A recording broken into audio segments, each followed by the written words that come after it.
ဟုတ်ကဲ့အားလုံးပဲမင်္ဂလာပါကျွန်တော်တို့ Creative Royal ကနေပြန်လဲကြိုဆိုလိုက်ပါတယ်ခင်ဗျ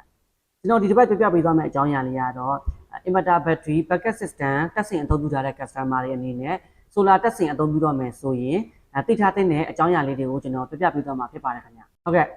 ကျွန်တော်တို့ customer တွေအနေနဲ့ inverter battery ကို backup system အသုံးပြုရတာနဲ့ကျွန်တော်တို့ solar တက်ဆင်အသုံးပြုတော့မယ်ဆိုရင်သိထားတဲ့အကြောင်းအရာလေးတွေကတော့မိမိတို့အိမ်မှာရှိတဲ့ load ထက်ကျွန်တော်တို့ solar ကနေထွက်မဲ့ watt ကိုပို့ပြီးတော့တက်ဆင်သင့်ပါတယ်ခင်ဗျဘာလို့ဒီလိုကျွန်တော်ပြောရလဲဆိုရင်တချို့ customer တွေကsolar ကိုကြတော့ကျွန်တော်တို့ watt 2000လောက်ထွက်အောင်ပဲကျွန်တော်တို့တက်ထားတယ်ဒါပေမဲ့သုံးနေတာကကြတော့ကျွန်တော်တို့ watt က3000လောက်ရှိတယ်အဲ့လိုအချိန်မှာဘာဖြစ်တာလဲဆိုတော့ customer တွေက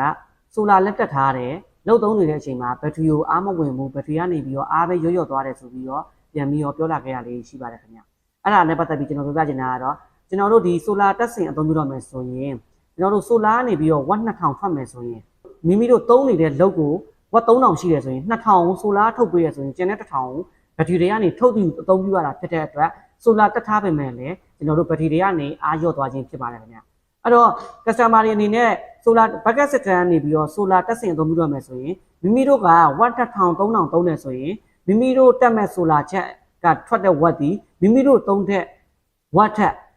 ပို့ပြီးတော့များနေမှသာလျှင်တက်ဆင်လို့အဆင်ပြေမှာဗျဥပမာကျွန်တော်တို့ကအိမ်မှာကျွန်တော်တို့က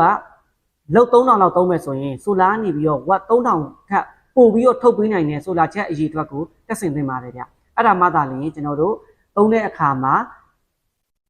သုံးရတာလည်းအဆင်ပြေမယ်ပြီးရင်ကျွန်တော်တို့ battery တွေကိုလည်း charging ရိုက်မှာဖြစ်ပါတယ်ခင်ဗျအဲ့ဒါကြောင့်မို့လို့ကျွန်တော်ဒီဗီဒီယိုကနေပြပြပေးခြင်းဖြစ်ပါတယ်တချို့ customer တွေအတွက်လည်းကျွန်တော်တို့သိပြီးသားဖြစ်သလိုတချို့ customer တွေမသိသေးတဲ့ customer တွေအတွက်လည်းကျွန်တော်ပြပြပေးခြင်းဖြစ်ပါတယ်ခင်ဗျအဲ့ဒါကြောင့်မို့လို့ကျွန်တော်တို့ backup system နေပြီးတော့ကျွန်တော်တို့ solar တက်ဆင်အသုံးပြုတော့မယ်ဆိုရင်မိမိတို့အိမ်ရဲ့သုံးနေတဲ့ load ထက်ပိုပြီးတော့များတဲ့ solar ချက်အရေးအတွက်ကိုတက်ဆင်အသုံးပြုတာပိုပြီးတော့အဆင်ပြေနိုင်လို့ကျွန်တော်အကြံပေးခြင်းဖြစ်ပါတယ်ခင်ဗျဟုတ်ကဲ့အားလုံးကိုကျေးဇူးတင်ပါတယ်ခင်ဗျ